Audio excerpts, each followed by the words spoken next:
由香港出發即日來回順德，帶你一日陪我食午餐，仲食咗3間鋪頭嘅雙皮奶。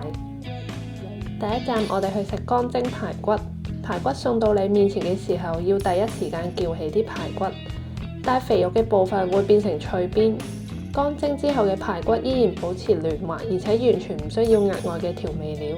第二站帶你去飲鬼佬雙皮奶，今日嘅第一碗雙皮奶我哋飲啲唔一樣嘅，將 espresso 同埋雙皮奶一啖飲落去。雙皮奶本身比鮮奶甜啲，但佢又唔會蓋過咖啡本身嘅香味。第三站都係食雙皮奶，嚟到順德又點可以錯過傳統嘅雙皮奶呢？呢一次旅行時間有限，所以我就一口氣試咗2間。梯地嘅中間部分同表皮一樣呈奶白色，而且甜度適中。而民順嘅雙皮奶呢，中間呢就少少偏黃，而且佢嘅甜度呢，對於可以食甜嘅我呢就還好。帶翻屋企食嘅半糖啦，就比較適合屋企人。第4站亦都係尾站，我哋食無米粥。一個人嚟食粥底火鍋嘅話呢，嗌菜嗰陣就會有一定嘅難度。呢一間就推薦你先食海鮮，再食肉類，最後加入蔬菜之後再食粥。